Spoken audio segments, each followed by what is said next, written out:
back to Fund Your Future with DRS. So, there are a lot of retirees who think about traveling when they've finished working and want to obviously spend their retiring years either traveling around or some may even consider moving abroad. And today we're talking with Laura from the Washington State Healthcare Authority about how retiree insurance coverage through PEB works when you're in a different coverage area, whether that's in a different state or potentially in a different country. And so, welcome back, Laura. Thank you so much. Happy to be here again. All right, Laura, I think we're going to start with easy examples and then work to more complicated scenarios. Sure. And this can really cover a wide range of situations. So let's just start off, a retiree who might be taking a trip abroad and wondering what happens if they have an emergency. And maybe not even abroad, but just that they're traveling. They're outside of the state of Washington, outside their normal coverage area. This may be a little bit top of mind for me. I'm not a retiree, but I was out of the state and I had a little accident and wondering like, oh, what do I do for insurance? And so I imagine retirees who are traveling more frequently might have these questions. So what would you say for a person, what their options are for emergency or urgent care if they're traveling somewhere in the US or even internationally? Yeah. So the first thing that we always tell people is when you travel, still take your insurance card with you. Make sure you have that insurance card because it's got the number on the back for your insurance plan. And then, you have everything you need when you call them to let them know your situation. And all of our plans do have some level of international coverage. The benefits do vary by plan, but they do cover emergency services outside of the United States and its territories. And the way they cover will depend on which plan you have. You might still have some out of network rules that might apply. And most likely, you would pay up front and then submit claims to reimbursement to your plan after the fact. And then, as always, a quick call out to the Premera Medicare Supplement plan because this one always operates slightly differently. This plan, even though Medicare proper, A and B, don't cover outside of the United States or its territories, except for some very, very limited instances. Your supplement plan does cover emergency coverage during the first 60 days of a trip outside of the US. Routine non emergency care not covered, but that plan is going to still have coverage for those first 60 days if you are in an emergency situation. Other than bringing your insurance card, which I think that's a great reminder, are there other things a retiree should do when they're preparing to travel internationally, just in case a situation happens where they would need their insurance? Yes, absolutely. So we would recommend if you're leaving the US or its territories for a trip, contact your health plan before you go so that you know exactly what to do, where to go, what kind of coverage you have if you run into a situation where you need it. Because, like you said, Seth, I also had a situation once I was only in Canada, but even though I do this, all my focus is on retiree coverage. So when it comes to my own coverage, I was a little bit lost. What do I do if I have to go into the ER? So it's a great idea to have that ahead of time because maybe you'll never have to use it and hopefully you never will. But if you do, it gives you peace of mind that you know what you need to do. So contact your plan early. Just let them know you'll be traveling and ask them, maybe what do I need to know if I run into a situation where I need health coverage? Another big thing is prescription medications. So it's a really great idea to make sure that you have all the prescriptions you need before you embark on your trip.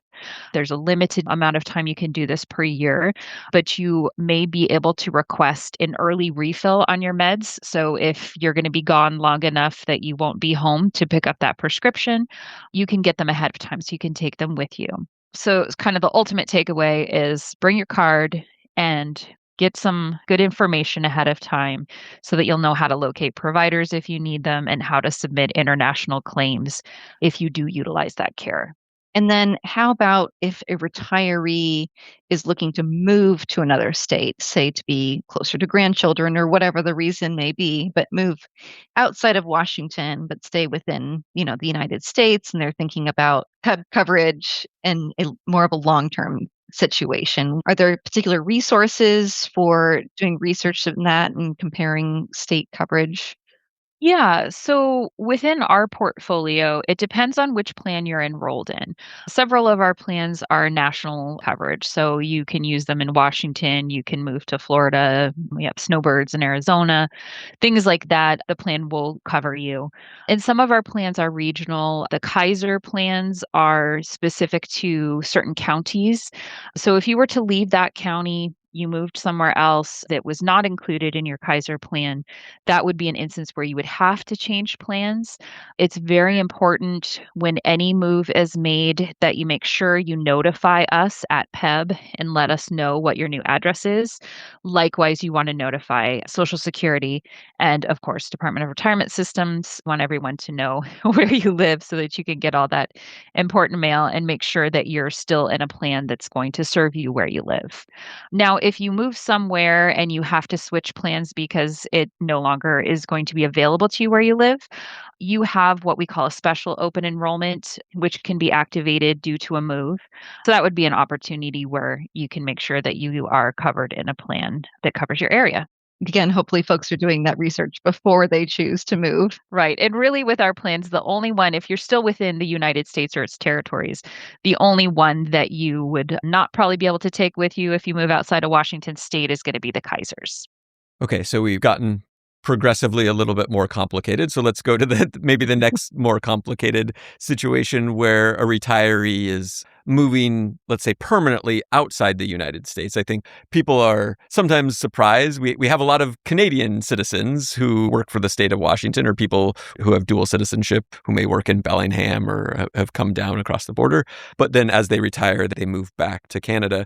What sort of options do they have? And maybe let's not just focus on Canada. There are different healthcare systems in different countries as well. So what sort of options would our retirees who are going to live permanently outside the US have?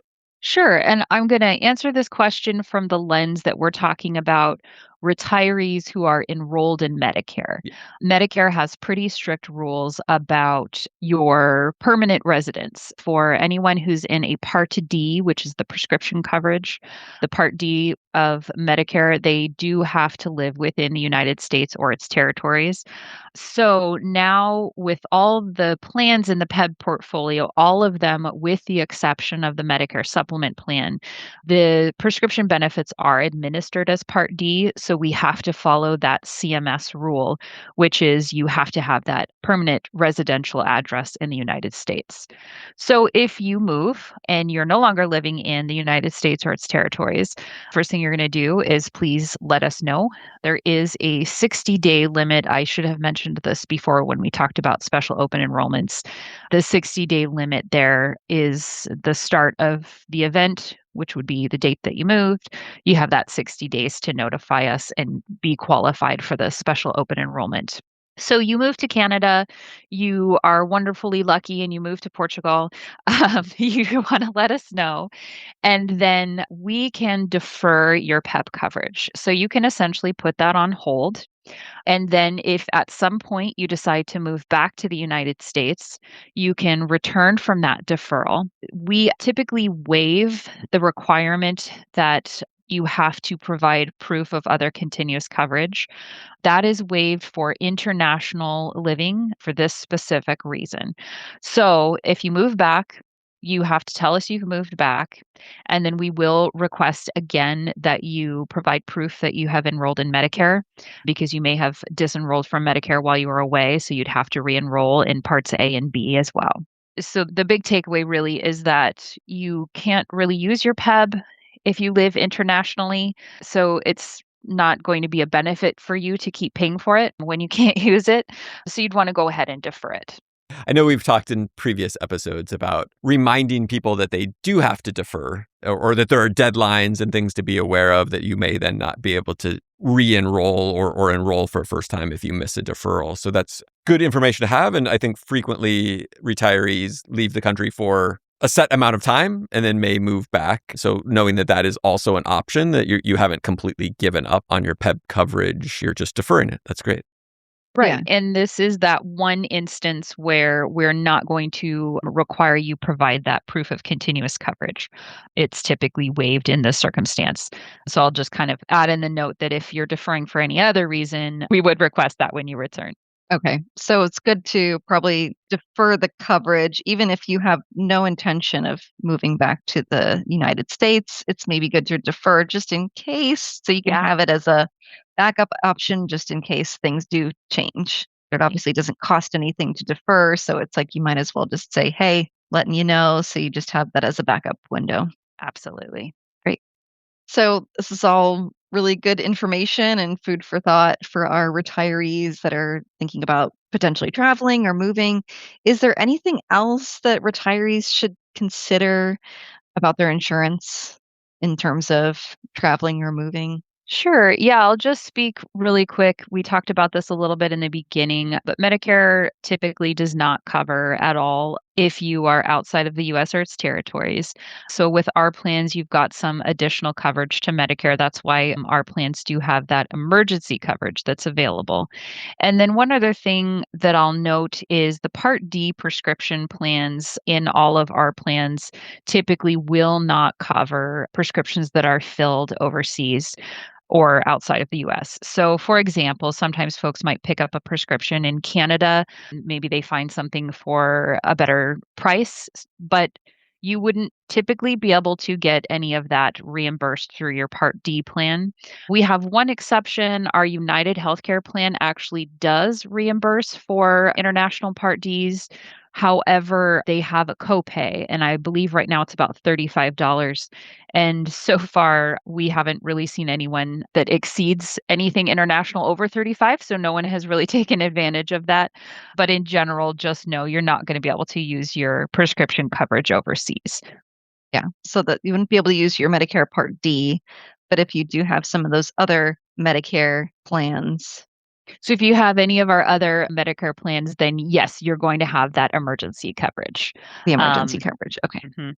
So I think my takeaways, if retirees are traveling outside of the country or really outside of their coverage area, make sure you have your insurance card with you. If something does happen, you have your contact and you know how to initiate and ask questions about where you should go or what you can do. But also make sure that your prescriptions are up to date or filled as needed. So that way you have what you need while you're traveling. And maybe even possibly there's an option to pre-fill some of those if you're going to be gone for an extended period of time to make sure that you're able to receive that medication since you frequently can't fill your prescriptions while you're outside of the US. Yes, that's right. Perfect. Does HCA have a specific spot on its website for kind of that outside of Washington state coverage? We have a tool so you can see what plans are available to you. There's a plan benefit comparison tool, and it will walk you through a variety of questions. And the questions will say, do you have Medicare? Which state do you live in? What county do you live in?